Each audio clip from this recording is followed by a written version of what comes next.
Third batch ito.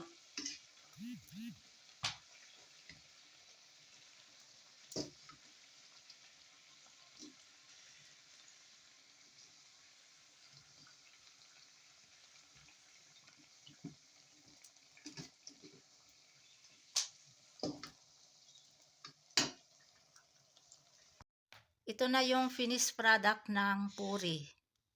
Ayan. Ito yung wheat flour. Cooking cauliflower potatoes curry. This is our lunch together with dinner.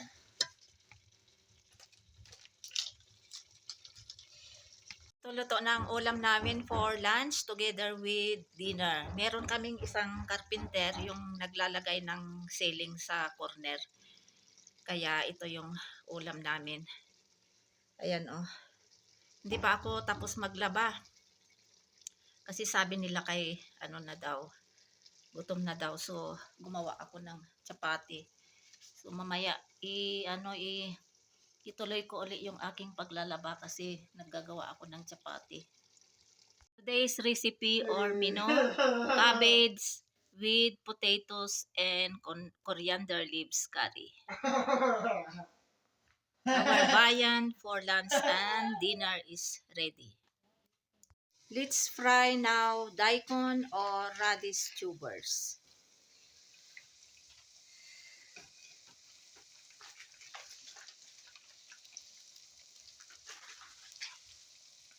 First batch ito.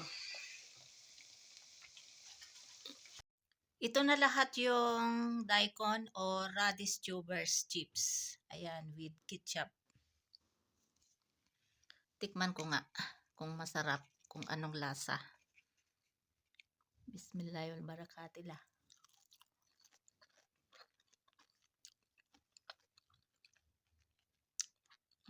Masarap. Parang potatoes din, chips. Ito na yung aking recipe ngayon, new recipe. Ayan, tikman nga natin kung anong lasa.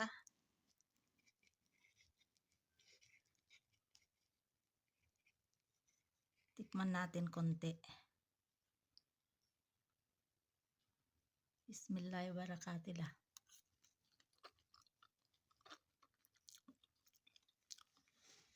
Masarap.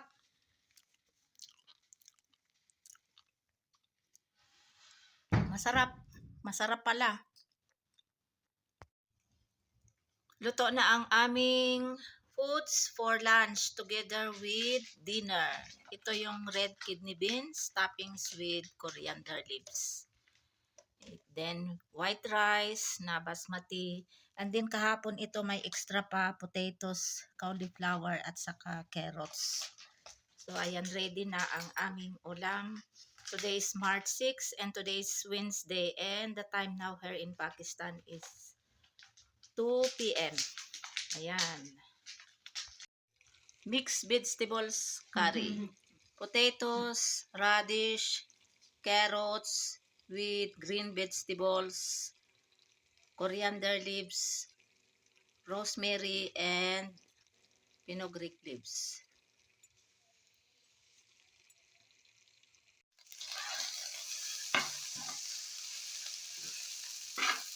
Last itong breakfast ko today kasi bukas Ramadan na.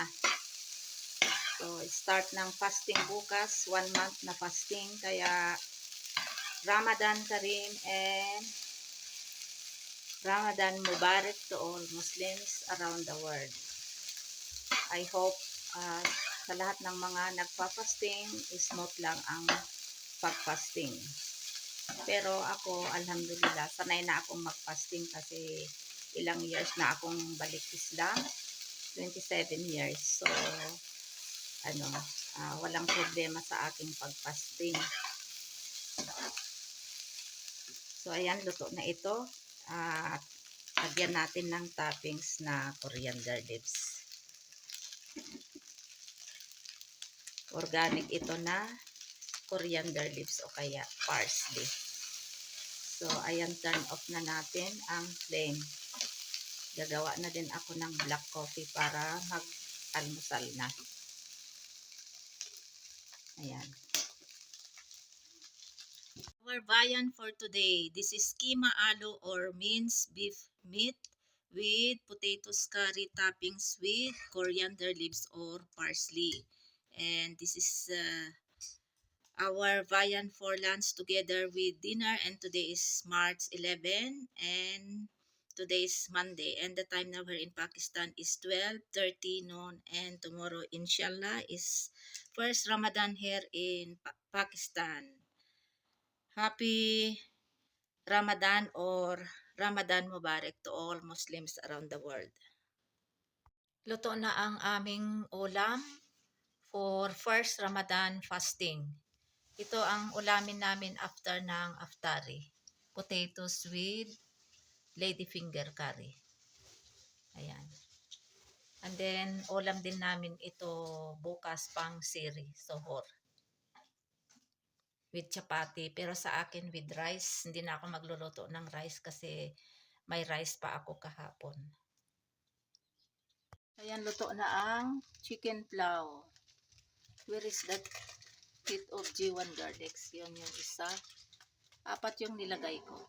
Ayan. Already cooked our viand for dinner after iftari. This is mungo beans curry.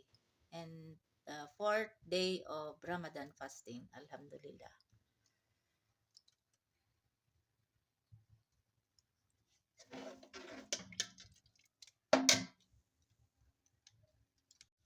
Today's recipe is, what you call this? Potato with spring onions. And pakora, as usual, for the whole month of Ramadan, must be we have to make pakora. So ito na, na-slice natin. Ayan.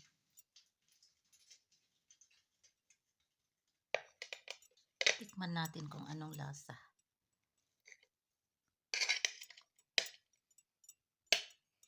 Bismillahi wala barakatuh.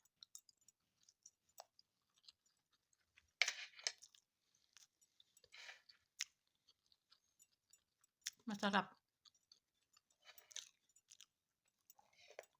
Masarap ito palaman sa sa burger. Or basta palaman masarap. Masarap.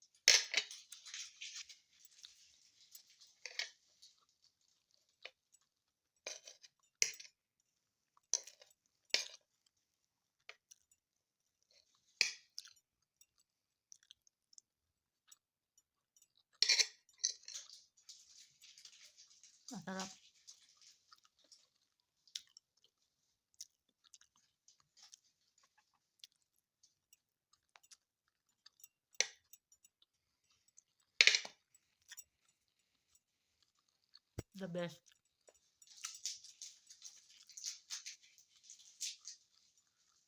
So ayan, luto na. Lagyan natin ng toppings na coriander leaves para masarap. Ayan.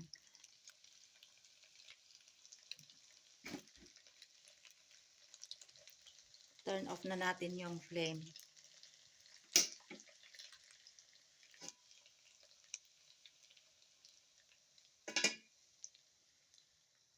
Already cook our viand for dinner after iftari. This is mixed vegetables curry, coriander leaves, fenugreek leaves, rosemary, carrots, and potatoes curry. And today is 7th day of Ramadan fasting.